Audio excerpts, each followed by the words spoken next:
Tonight we will take a quiet walk through a classic boardwalk amusement park by the sea,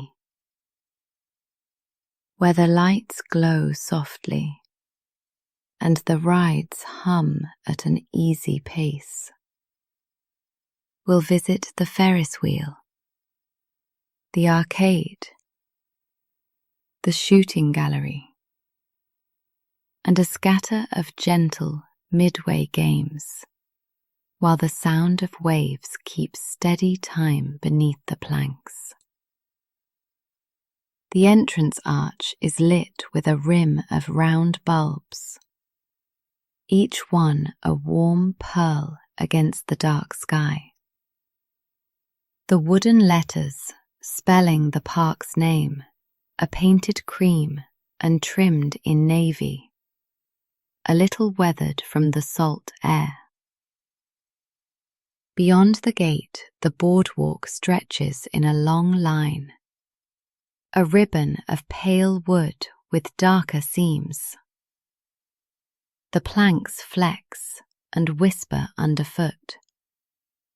A low creak, followed by a soft release. Then another creak, a comfortable rhythm. Down below, between the thick pilings, the ocean pushes and pulls with a patient wash.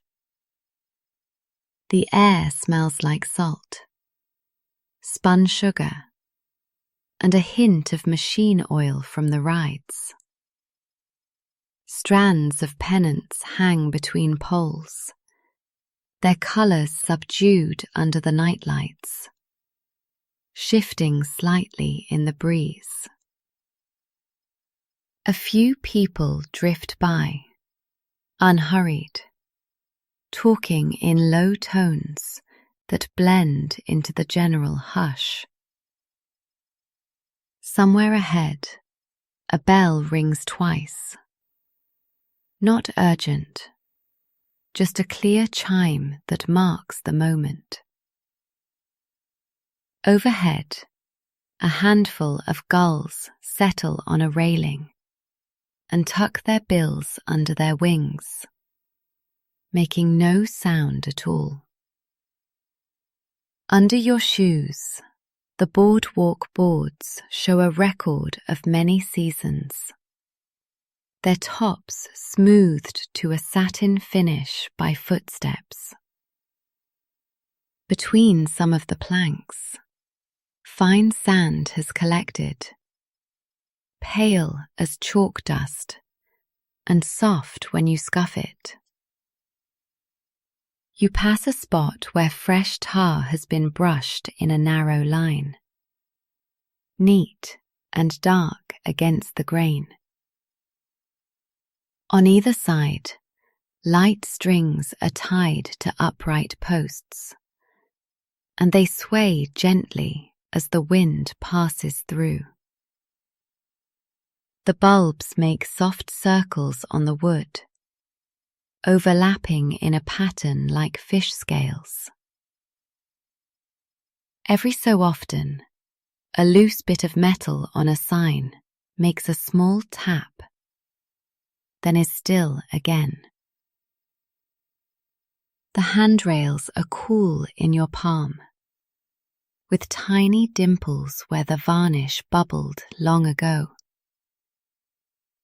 Beneath the boards, a wave lifts and knocks a series of hollow thuds from the crossbeams, regular as breathing. The smell of creosote from the pilings mixes with the ocean's clean scent, a sturdy smell that seems to hold everything up. Far out past the lights, the horizon is a smooth, dark strip that shows the sea is wide and calm tonight. The Ferris wheel stands at the turn of the pier, its circle traced in hundreds of bulbs that wink on and off in relaxed patterns. Each gondola is painted a plain pastel, chipped at the corners so the metal shows through, and fitted with a bench that looks deep and steady. The wheel turns slowly, whether anyone rides or not, making a soft clack each time a brace passes the motor housing.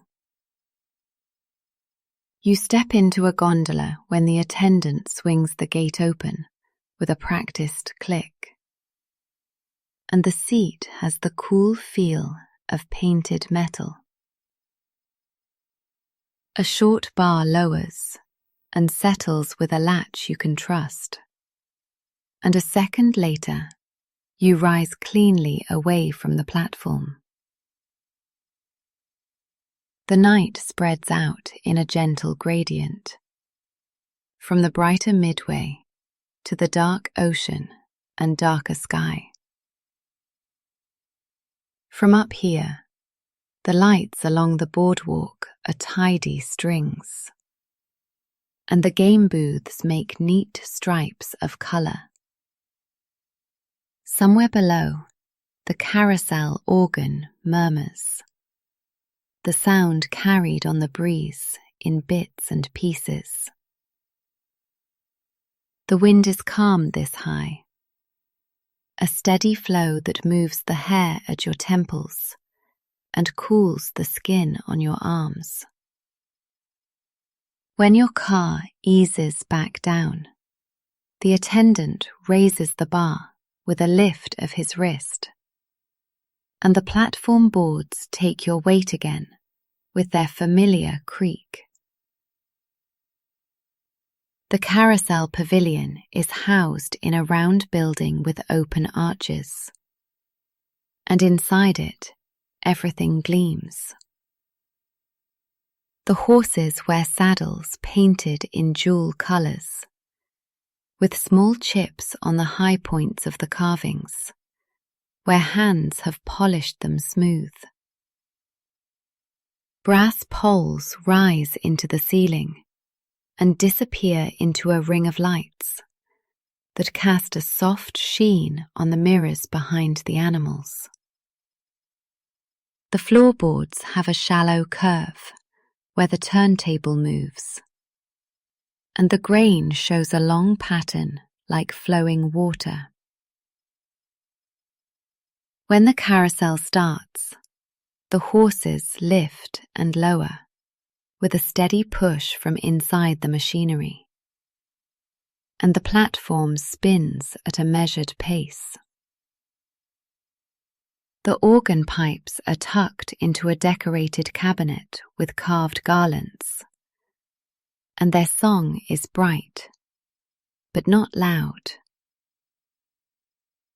A pair of swan chariots wait at the edge for anyone who prefers a bench, their sides smooth and cool to the touch. The ride attendant moves along the platform, checking belts, his footsteps calm and predictable. He pauses to wipe a tiny spot from the cheek of a painted mare with a soft cloth, and the cloth leaves a faint lemon scent. Outside the pavilion, the sound of the organ trails away and becomes a gentle part of the night. Past the carousel, the arcade's doors stand open, letting a ribbon of cool air slip out across the boards. Inside the hall, machines glow in neat rows, their screens casting blues and greens on the floor, like shallow water. A change machine sits near the entrance, with a soft green light, and its motors hum while it releases coins into a small tray with a metallic patter. You take a handful, and the weight is pleasing, all smooth edges and a brightness that catches the eye. The skee ball lanes are finished in glossy wood, worn pale where hands have pushed balls up 1,000 times. When you roll a ball, it bumps gently from your palm, rolls straight, and hops up onto the ramp with a quiet thud. The rings at the top are outlined in simple numbers, and the ball drops into one with a plastic clack that echoes in the wood chute. Tickets feed out of the slot with a low whir, and a red line on each perforation makes a tidy edge. The attendants in the back corner polish a pinball table, sliding a lint-free cloth over the glass in small circles. At the far end, the room's sound blends into something soft, a mixture of motors, bells, and a few cheerful beeps that never crowd the air. Along one wall, a row of claw machines displays a heap of plush prizes in cool colours and gentle shapes. The glass is clear and recently cleaned, so the lights reflect in straight lines across its surface. You move the joystick, and the claw glides over the pile on smooth rails, with a faint sizzle of the motor. When you press the button, the claw drops in a small, measured fall, the cable unwinding with a quiet zip. The 3 tines touch down like a careful hand, and the mechanism pauses before it lifts again. The claw rises with a steady hun and carries a soft toy a few inches. Then the prize slips back onto the heap with a sound like fabric settling.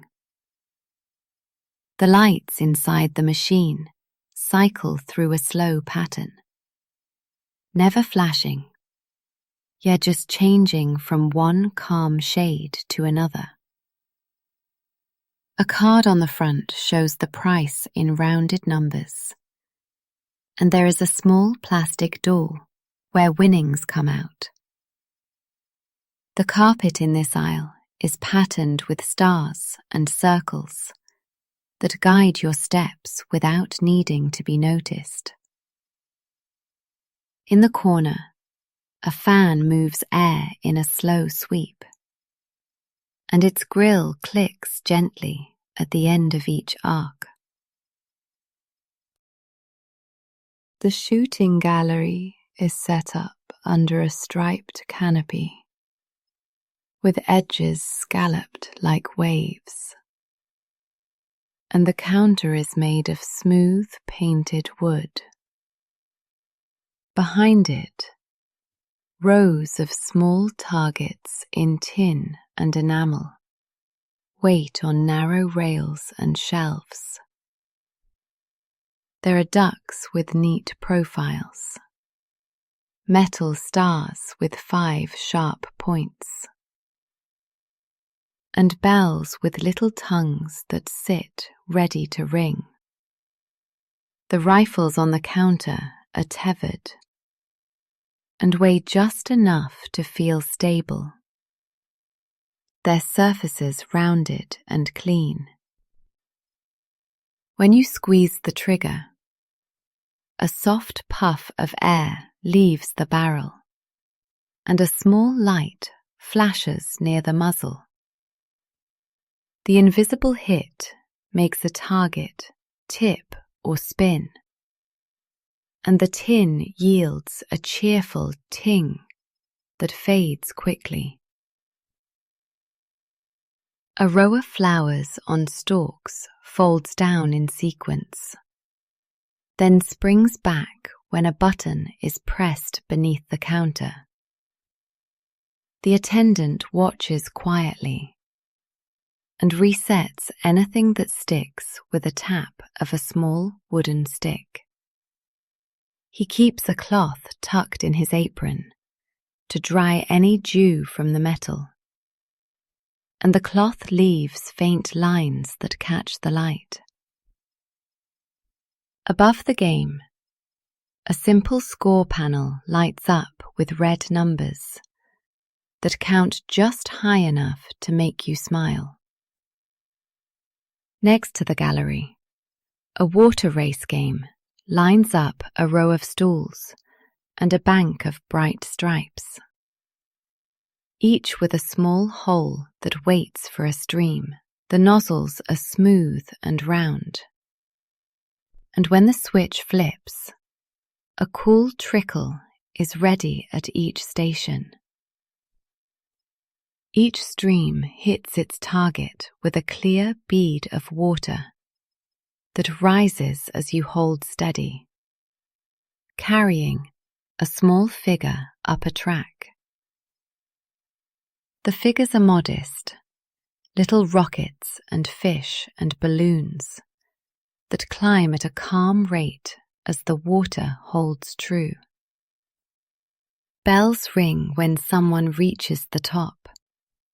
Not loud, just a neat ding, and small lights flare in a friendly way. The water runs off into a trough lined with stainless steel, and it returns through the system with a soft burble. The attendant wipes the stools with a dry towel between rounds, and drops the towel neatly over a hook when he finishes. Splashed water makes dark spots on the wood floor here, and the spots lighten as they evaporate. A sign shows the prizes with clear photos and simple numbers, and the smaller prizes have their own charm. You can hear the ocean under the boards at this spot, a hollow hush that mixes well with the game's small sounds. A ring toss booth sits under a striped awning, its countertop scattered with round rings in a neat stack. The rings are smooth, with a slight ridge where the two ends meet, and the material has a gentle give that makes them quiet when they touch. The bottles stand in tight ranks, painted in soft cream and light grey, their necks uniform and straight. When a ring flies, it makes a path that is easy to watch, a slow arc that ends with a click on the glass. Most rings skim and slide across the bottle's shoulders and settle with soft, overlapping sounds that build a kind of rain. Now and then a ring sits perfectly on a neck, with a clear plastic chime that stands alone. The attendant resets with long arms and careful hands, moving rows and making sure everything is straight. He sets the rings back in the stack with their ridges aligned, which feels tidy to see. A poster on the side shows a few simple tips in big letters, printed in friendly colours. The light above is steady and cool, so there are no shadows that might distract the eye. By the next corner, a milk bottle knockdown game shows 3 neat pyramids on a shelf with a small lip. The bottles are metal and hollow, with rounded edges and a dull finish that scatters light. The beanbags are filled with fine material that flows to fit the hand, and their seams are double-stitched. When you throw, the bag leaves your fingers with a soft brush and meets the bottles with a padded thump. If one bottle falls, it makes a hollow roll across the shelf before it stops against the backboard. The attendant gathers the fallen pieces and stacks them again with a muted clack, working with an easy rhythm. A scorecard on the counter shows the rules in plain words, with small pictures so everyone knows what to do. Overhead, the canopy slants down to keep off the damp and makes a neat frame around the game. A small fan near the back moves just enough air to keep it comfortable. The prize rack holds modest toys in rows, and their colours are pleasant in the nighttime light. The snack stands are placed at calm intervals along the pier, each one with a polished metal counter and a short menu in block letters. At the kettle corn stall, the pan drum turns slowly, and the kernels pop like gentle raindrops inside it. A sweet smell rises from the pan and mixes with warm butter from a nearby popcorn machine, which breathes through a tiny vent. The cotton candy spinner is a round bowl that hums while a curl of sugar catches on the paper cone, weaving itself into soft pink thread. Lemonade sits in tall glass dispensers, with slices of fruit floating up and down as small bubbles cling to the peel. When the tap opens, ice clicks against the sides of the cup, and the liquid runs clear and cold. A hot pretzel warmer glows from the inside and shows a slow rotation of salted shapes that look like smooth ropes.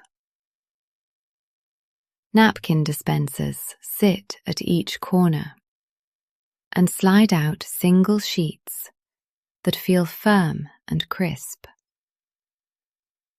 The condiment caddies are clean and orderly, with lids that open and close in tidy arcs.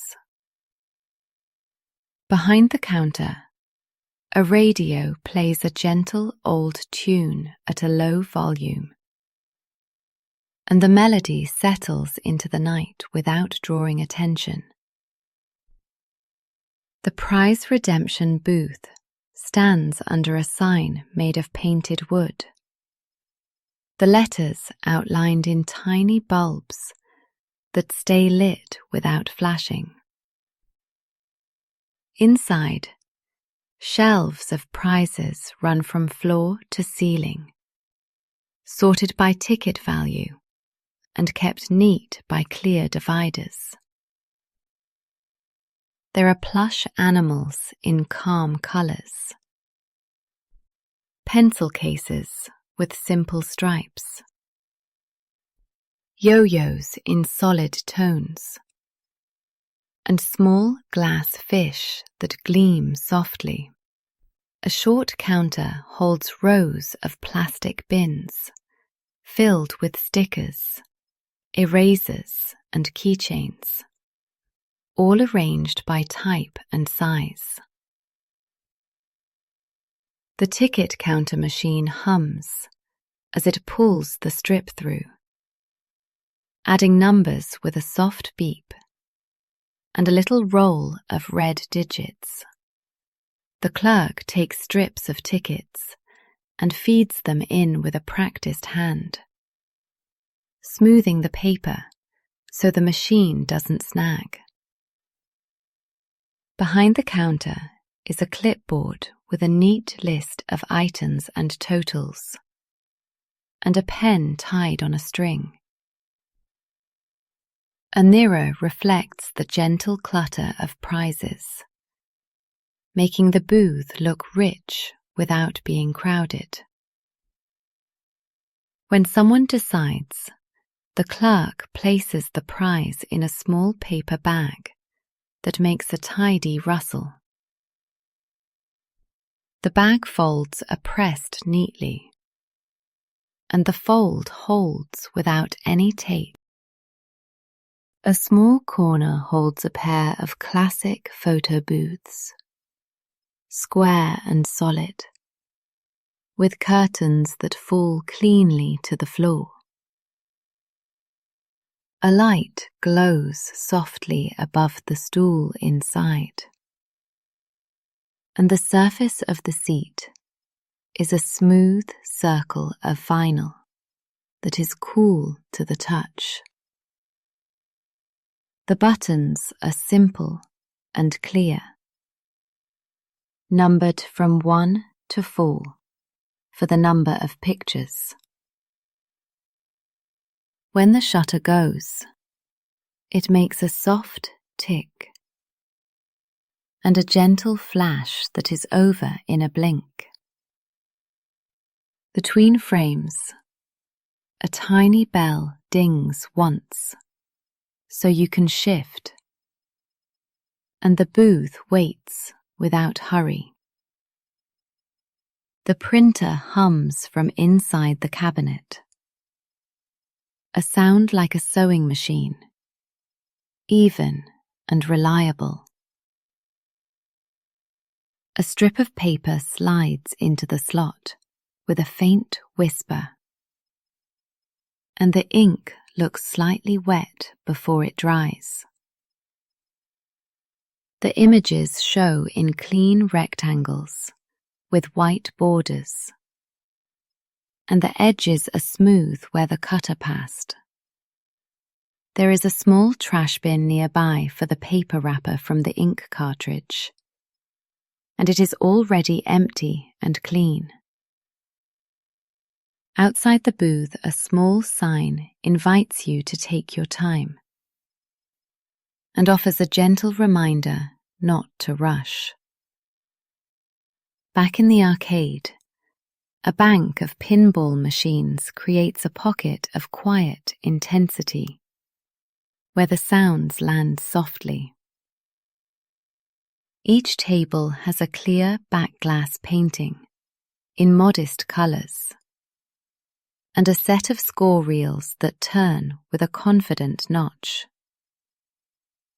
The metal ball rolls in the lanes with a tiny hiss, meets the flippers with a padded tap, and runs along guides that gleam under the light.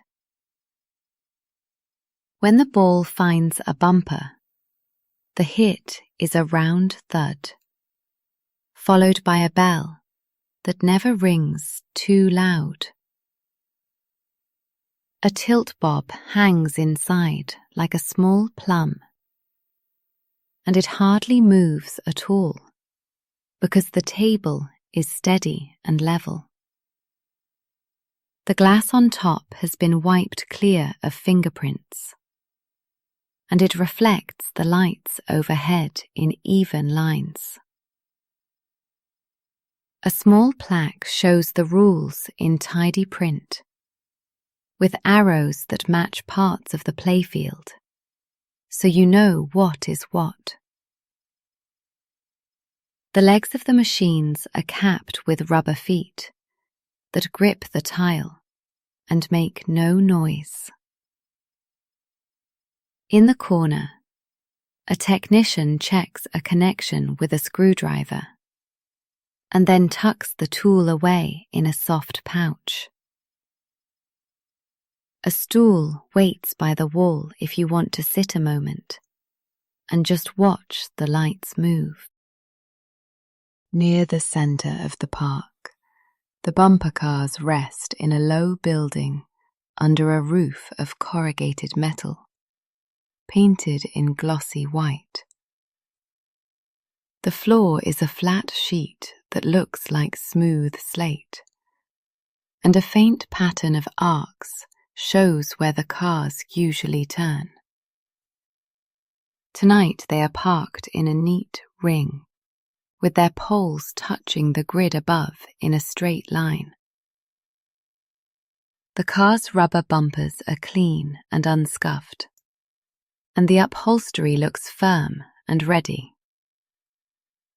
A light dusting of chalk lines the edges where the wheels sit, and someone has swept it into tidy piles.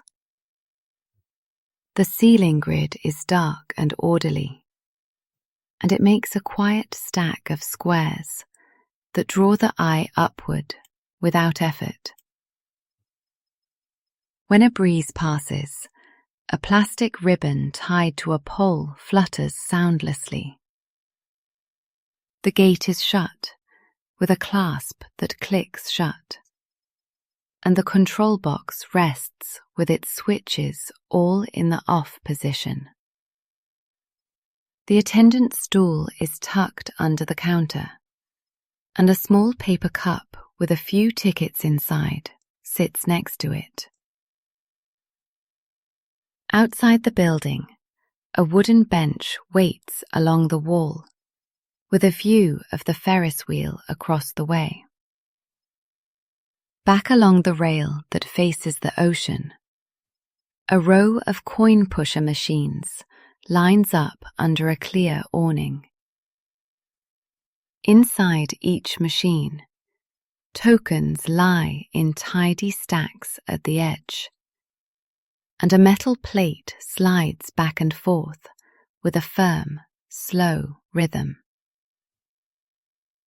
The coins on top shift a fraction each time the plate moves forward, the whole field sliding like a tiny tide. When a coin falls from the shelf, it makes a pleasing, chiming tumble through the levels to the tray below. The tray itself is shallow and clean, and the clear plastic lip keeps everything visible.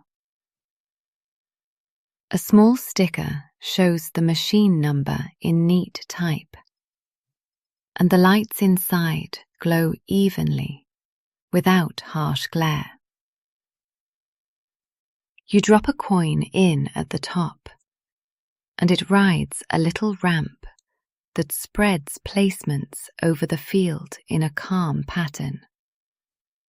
The plexiglass cover is spotless, and it feels solid when you rest your fingertips on it to watch. A soft fan inside keeps the air moving over the mechanism, and it gives off a faint coolness. Along this stretch, the music from the carousel reaches you again, now like a distant lull, measured and light. As you stroll farther, a miniature train circles a small track with cars shaped like gentle rockets and simple cars from another era. The track is no bigger than a garden path, with clean gravel between wooden sleepers, and a short crossing arm that lifts and lowers smoothly. The engine's light stays steadily on, and its speaker sounds a soft whistle that is more of a tone than a blast. The cars move at a careful pace, their bearings making a soft whir as they roll. A painted fence surrounds the ride in tidy pickets, so everything feels contained and safe. The attendant wears a small cap and checks the belts with a press of the thumb to make sure the buckles seat firmly. In the planting beds nearby, hardy flowers sit in neat rows, their leaves catching dew that beads and holds. A small sign lists the ride rules in even lines, with clear icons that show each step. When the ride pauses, the engine idles with a gentle purr, then starts again with no jerk.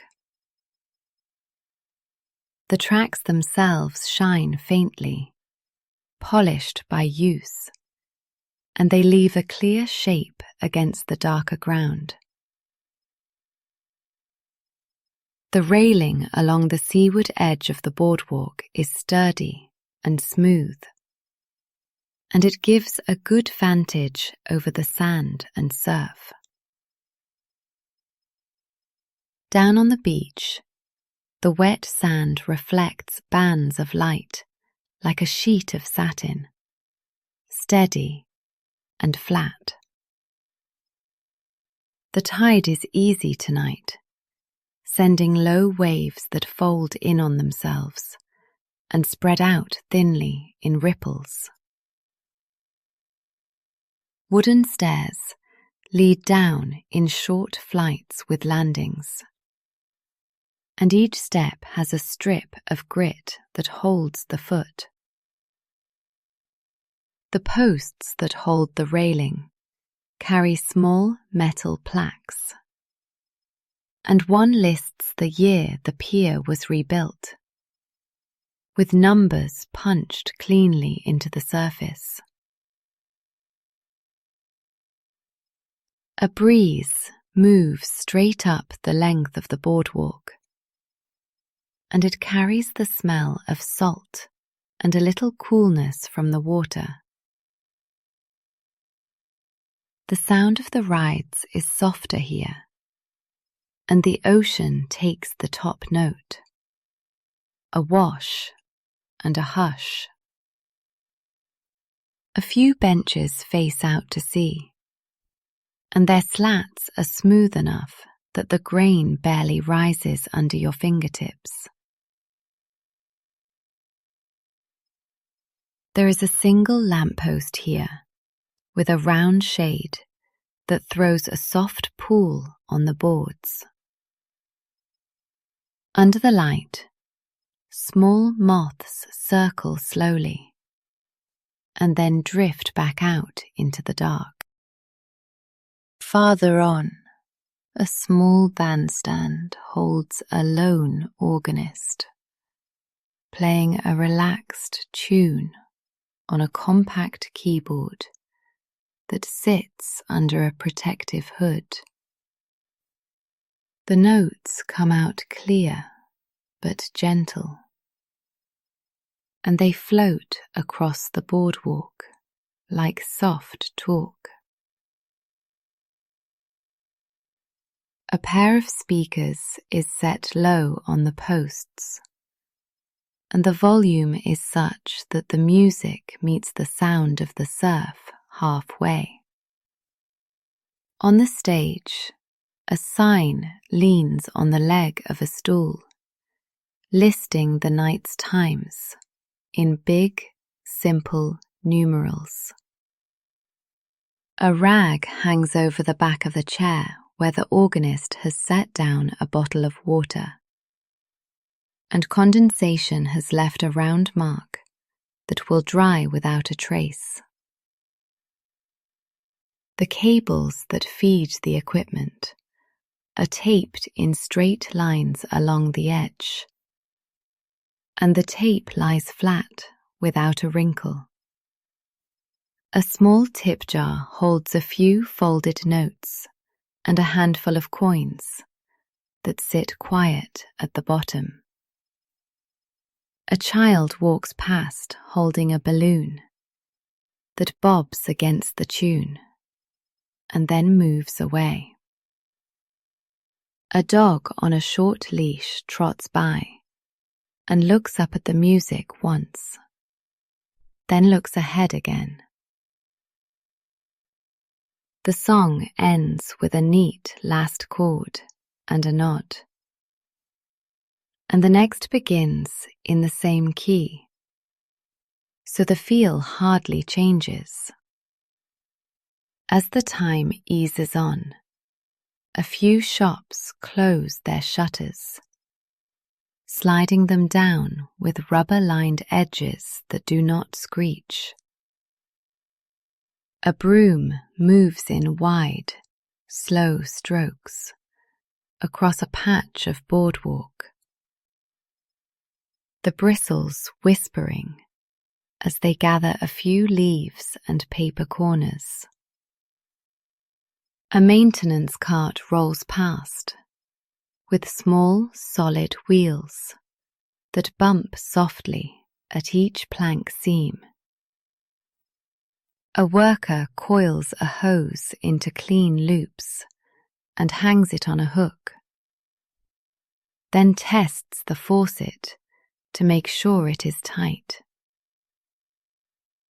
Trash cans shaped like simple barrels stand at intervals, their lids propped open by little stops that hold them securely.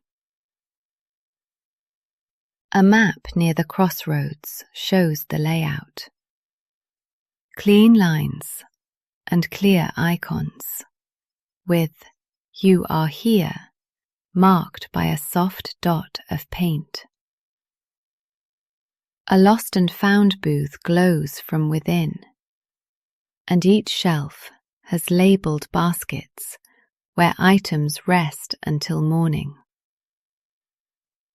The hand-washing station at the edge of the food court shines under the light, and the water comes on with a smooth lever that you can push with an elbow.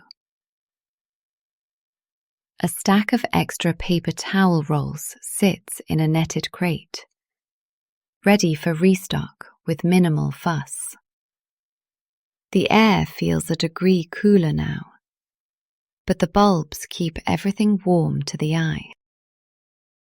You pass a row of small stalls that sell simple toys and kites, and the displays are neat and not crowded. Wooden racks hold pinwheels with blades in solid colours, and they turn slowly with the slightest breeze. The kite shop keeps a few lines hanging from pegs, their tails folded and secured with soft bands. A chalkboard sign shows a simple sketch of a fish kite over a triangle for the pier, and the drawing has clean lines that please the eye. A vendor of glass bottles with ships inside has placed 2 on a shelf under a directed lamp, and their sails show fine threads. Next door, a stall offers postcards of the pier, each tucked into a tidy slot with a label for the view. At the end of the row, a shelf of seashells looks clean and organised by size, each on a small card that lists its common name. A gentle chime hangs from the corner beam and sounds a small note each time the wind shifts. A wooden crate of soft rope bracelets sits on the floor, the cords coiled and smooth to the touch. The vendors speak in low voices, and move without hurry. Their tasks simple and clear. When you return toward the Ferris wheel, the lights feel a shade warmer, and the wheel's circle seems to slow even further as the evening deepens. The carousel's mirrors show long reflections of the bulbs, stretching the light in thin columns. The arcade door is still open, and a few machines continue their unhurried conversation in beeps and hums. Out on the rail, the ocean keeps its steady work, and the pilings answer with their dull thuds. The night air feels mild against your cheeks, and the smell of sugar and salt remains pleasant and light. The planks underfoot sound familiar now, and their rhythm matches your steps without effort. Somewhere a final bell rings on a distant game. One soft chime that rises and then fades. The pennants along the string barely move now, and they hang like quiet marks against the sky. The letters on the entrance arch glow evenly, no bulb gone dark. The whole place feels settled and sure, as if it has found its best speed. At the snack stand, you take a soft pretzel that is warm and lightly salted, and the heat spreads into your fingers. The salt crystals crack slightly against the teeth, and the dough gives easily without sticking. A cup of lemonade sits cool beside you, and the ice shifts with a soft clink when you lift it. The paper napkin under the cup collects a small ring of water that grows slowly and then stops. If you rest your elbows on the counter, the metal feels firm and stable, and you can watch the Ferris wheel move in steady segments. A small trash bin stands near your foot, and the lid swings open with a light touch and closes on its own, without sound. A sign in neat print asks people to clear their tables, and the tables nearby are already empty and clean. The attendant wipes the counter in straight lines with a fresh cloth, wringing it out over a bucket with a twist that makes no mess. The last of the kettle corn pops in the drum like soft punctuation. Not a burst, more like a tap. The scents mingle around you and remain easy to be with. Back at the rail, the waterline shifts hardly at all. Just a gentle rise and fall. The light from the park makes a path across the wet sand, and the path holds while you watch. A small boat far out shows a single white light that moves slowly left, then seems to pause, though you know it keeps going. The sky above is clear enough to show a handful of stars, and they sit steady over the horizon.